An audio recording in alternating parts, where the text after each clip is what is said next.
एक बात याद रखना मेरी माँ, सबसे बलवान होता है समय। पुरुष बली नहीं होते है, समय होत बलवान। भीलन गोपी लूट लई, वही अर्जुन वही बाण। सबसे बलवान कौन है मेरी माँ? जोर से, क्या? समय। जरूरी नहीं है कि जो समय आज आपका है वही समय कल भी आपका हो। क्या आवश्यक है? मैया जी, भैया, क्या ये जरूरी है कि जैसा आज आपका समय है ऐसा कल भी हो? इसलिए कहता हूं, समय का दुरुपयोग ना कीजिए।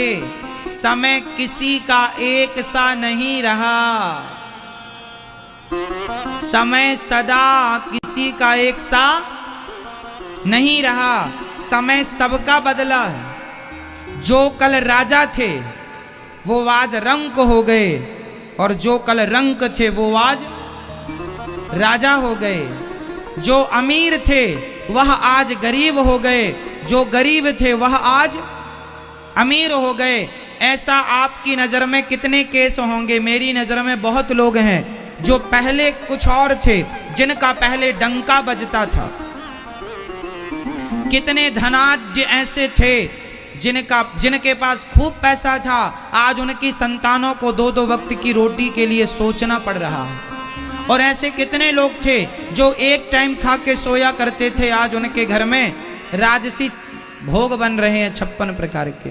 समय सबका बदला है। चाहे हरिश्चंद्र का समय हो, समय तो भगवान राम का भी बदला है। हर दिन वो वनवास के थोड़ी रहे, राजा भी तो बने राम जी। समय रावण का भी बदला है। रावण की आंखों के सामने 1 लाख पूत 1.25 लाख नाती मर गए। जिन बच्चों का बड़ा घमंड था रावण को, वो घमंड आंखों के सामने टूट गया। समय रावण का भी बदला है। समय तो भगवान राम का भी बदला है। जंगल से वो राजा भी बने हैं। तो राम भगवान का समय बदला, समय रावण का बदला, समय हरिश्चंद्र का बदला, समय आपका बदलता है, समय सबका बदलता है। इसलिए समय सबका एक सा रहेगा ये कभी नहीं सोचना चाहिए। इसलिए जब समय आए उसका सदुपयोग कर लेना चाहिए, क्योंकि आज अच्छा समय है, कल कैसा समय आएगा ये भगवान जानते हैं और कोई नहीं जानता। इसलिए समय का सदुपयोग करना चाहिए। समय है उसका सदुपयोग कीजिए। समय किसी के बाप की बफौती नहीं है कि मेरे बाप का समय था तो मेरा भी समय रहेगा। क्या ये जरूरी है?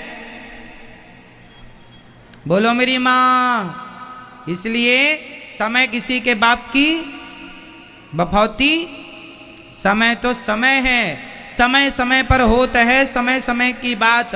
राम जन्म का दिन बड़ा और कृष्ण जन्म की रात, समय समय पर होता है, समय समय की बात। समय है। एक समय वो था जब आप 8 रोटियां खा लेते थे। एक समय वो था जब आप 5 किलोमीटर तक कंटिन्यू दौड़ते थे फिर भी थकते नहीं थे। एक समय वो था जो आप दिन भर काम करते थे, थकते नहीं थे। आज एक समय ये है 4 सीढ़ियां चढ़ लो तो आपको सांस भरने लग जाती है। वो भी आपका समय था और ये भी। बोलो हाँ, समय है। समय ने आपको जवान बनाया, समय ने आपको बूढ़ा बनाया, समय ने आपको बीमार बनाया, समय ने आपको स्वस्थ बनाया। क्यों? ये समय तो है। एक समय था कि आप लोगों के बाल काले थे। एक समय यह है कि आपकी मूछें भी सफेद हो गई हैं। किसने किया? आपकी मूछें सफेद किसने कर दी? दादाजी, आपकी मूछें सफेद किसने की? पड़ोसी ने? हाँ, किसने की? समय ने। समय ने मूछें सफेद कर दी, समय ने दांत गिरा दिए, समय ने घुटनों में दर्द प्रकट कर दिया, समय ने आज ये स्थिति कर दी कि आज आदमी बिस्तर से अपने से उठ नहीं पाता। जो आदमी दौड़ दौड़ के सारा काम करता था, आज उसे बिस्तर से उठने के लिए 1 लोगों की, 2 लोगों की, 4 लोगों की जरूरत है। क्या संसार में ऐसे लोग नहीं हैं?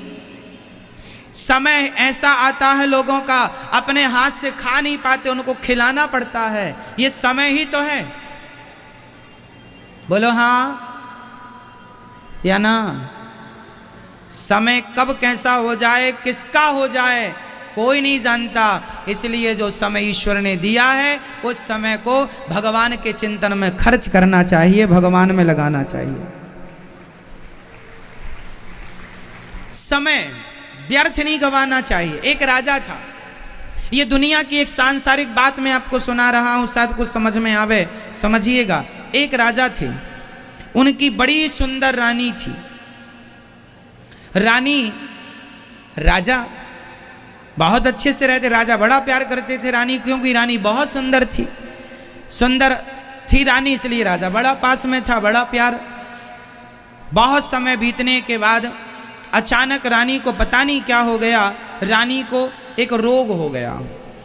वो सफेद दाग हो जाते हैं ना, सफेद दागों वाला रोग रानी को हो गया। रानी के शरीर में सफेद सफेद दाग होने लगे। जब दाग होने लगे तो उनकी सुंदरता ढलने लगी, जरा कम होने लगी। तो राजा का अटैचमेंट उस रानी से कम होने लगा। अब राजा अपनी दूसरी रानियों के संग ज्यादा रहने लग गए, उससे जिससे सबसे ज्यादा प्यार करते थे। अब राजा उससे दूर होने लग गए और वो रानी उदास होने लगी कि मेरे शरीर में इतना ये निशान, अच्छा केवल निशान नहीं आए, शरीर में फोड़े होने लगे और वो पक करके मावाद गिरने लगी, शरीर से दुर्गंध सी आने लगी। अब तो उसके पास कोई नहीं जाता, राजा तो देखता भी नहीं है। अब रानी को बड़ी गिलानी हुई कि राजा मेरी तरफ देखते भी नहीं और मेरा शरीर व्यर्थ हो गया। अब एक काम करती हूँ, मैं आत्महत्या कर लेती हूँ। तो रानी आत्महत्या करने चली, अपना राजमहल छोड़कर, अपना राजद्वार। अब तो उसकी तरफ कोई देखता नहीं था, कहाँ जा रही है, कोई फर्क नहीं पड़ता किसी को, क्योंकि वो पहले सुंदर थी, अब तो सुंदर नहीं है। चल पड़ी, महलों से निकल पड़ी और जंगल में जाकर के वो आत्महत्या, एक बड़ा सा कुंड था, उसमें कूद कर मरना ही चाहती थी कि वहां पर एक संत जी बैठे थे। संत जी ने कहा, देवी कौन हो?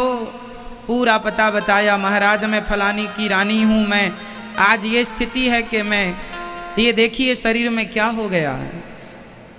राजा अब मुझे देखते भी नहीं, जब तक शरीर में सुंदरता थी। एक बात बताएं, ये लोग आपको तब तक पसंद करते हैं जब तक आप में कुछ है। आप में कुछ नहीं है तो आपको कौन देखेगा? आपके पास पैसा हो तो लोग आपको देखेंगे, आप में शरीर में ताकत हो तो लोग आपको देखेंगे, आप में सुंदरता हो तो लोग आपको देखेंगे। कुछ भी नहीं है तो कौन देखने वाला है? क्योंकि ये दुनिया आपको देखती इसलिए है क्योंकि उसे अपना स्वार्थ सिद्ध करना है। इस धरती पर सब लोग स्वार्थी ही तो हैं। स्वार्थ लाग करें सब प्रीति, सुर नर मुनिजन की यह रीति। रानी बोली मर जाऊंगी, संत बोले मत मर, मैं तुझे ठीक कर सकता हूं, पर एक वचन देना पड़ेगा। रानी बोली बिल्कुल मैं आपकी बात मानूंगी, आप मुझे स्वस्थ कर दीजिए, मैं आपको वचन देती हूं, जो आप कहेंगे मैं वो करूंगी। संत जी ने कहा मैं तुझे स्वस्थ कर दूंगा, पर वचन ये दे कि अब जो तेरा शरीर है, बचा हुआ तेरा समय है, पूरा समय अपने शरीर से केवल भगवान का चिंतन करेगी, केवल तू रघुनाथ जी का ध्यान करेगी, केवल राम का ध्यान करेगी, केवल भगवान के चिंतन में अपना शरीर लगाएगी। यदि तू मुझे ये वचन देती है तो मैं तुझे स्वस्थ कर दूंगा। बचा हुआ समय तू भगवान के हवाले करेगी। उसने कहा मैं आपको वचन देती हूं, आप मुझे। संत जी ने कहा जिस कुंड में तू कूदना चाहती थी उसी कुंड में स्नान कर ले, तू स्वस्थ हो जाएगी। वो गई, स्नान की, बिल्कुल सुंदर, पहले से जवानी में जितनी सुंदर थी उससे भी ज्यादा सुंदर होके संत प्रभाव से निकल के बाहर आ गई। ये बिल्कुल सत्य घटना है, सत्य घटना है। निकल कर बाहर आई, बड़ी सुंदर हो गई, कहने लगी महाराज अब मुझे अपने चरणों में ही रख लो, मैं यहीं आपकी सेवा करूंगी, आपके संग भजन करूंगी।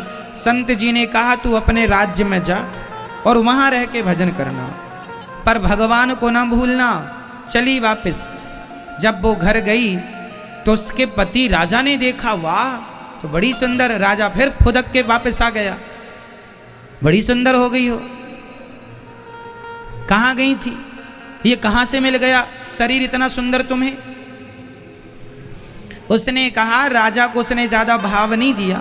उसने कहा, महाराज अब आप अपना काम कीजिए, मेरा जो बचा हुआ समय है अब मैं भगवान की आराधना में लगाऊंगी। मेरे शरीर पर अब आपका कोई अधिकार नहीं है। मैं अपने शरीर से, मैं अपनी वाणी से, मैं अपने वचन से, मैं अपने कर्म से अब केवल रघुनाथ जी की बन करके रहूंगी, रघुनाथ जी का चिंतन करूंगी। मुझे अब आप त्याग दीजिए जैसा त्याग दिए थे। राजा दूर हट गए, वो अपना महलों में रह के भजन करती है और उसने अपनी बची हुई सांसें भगवान के हवाले की। संसार के बन के कब तक रहोगे? जब तक शरीर अच्छा है लोग देखते हैं, शरीर बूढ़ा हो गया कोई नहीं देखता। इसलिए मन भोगों में ना लगाकर भजन में लगाया जाए। भोगों से तो मन किसी का भरा ही नहीं, तो तुम्हारा क्या भर जाएगा। इसलिए ये भोग विलास हम सबको ठग रहे हैं, लूट रहे हैं। मत लूटो, मत अपने आप को अपना समय जाने दो, समय भगवान के चरणों में समर्पित करो। बचा हुआ समय है ना, कितना खुश करोगे अब संसार के लोगों को। ये कभी खुश हुए हैं? कौन खुश हुआ है बताओ। सिर काट के रख दो आप संसार के लिए, फिर भी ये लोग खुश नहीं हो सकते। पत्नी पति को कितना भी खुश करे, पति पत्नी को कितना भी खुश करे, पर फिर भी कोई ना कोई कमी रह ही जाती है किसी ना किसी से। और वो कमी आदमी सारी जिंदगी गिनाता है, तुम में ये कमी है, तुम में ये कमी है। बाप अपने बेटों को कितना भी धन दे दे उनको खुश करने के लिए, फिर भी आजकल के कुछ बच्चे यही कहते हैं हमारे बाप ने हमें दिया ही क्या है। माँ अपना पेट फाड़वाती है बच्चों के लिए, माँ कितना दर्द सहती है बच्चों के लिए, पर वही बच्चे बड़े होकर कहते हैं तुमने क्या किया हमारे लिए। तो आप सिर काट के रख दीजिए साहब, ये दुनिया बड़ी स्वार्थी है। चाहे कोई हो, सब स्वार्थी ही है, बेटा हो बेटी हो, है ना। इसलिए दुनिया को खुश करने चलेंगे तो आपको करोड़ जन्म लेने पड़ेंगे, फिर भी दुनिया खुश नहीं होगी। और गोविंद खुश हो गए तो फिर किसी और को खुश करने की जरूरत नहीं है। मीरा ने भगवान को खुश कर लिया, उसने किसी की परवाह नहीं की। नरसिंह जी ने भगवान को खुश कर लिया, उन्होंने किसी की परवाह ना की। आप और हम भी समझें अब इन बातों को, संसार के चक्कर में ना पड़ो। ये संसार कभी किसी का नहीं हुआ मेरी मां, तुम्हारा नहीं हो सकता।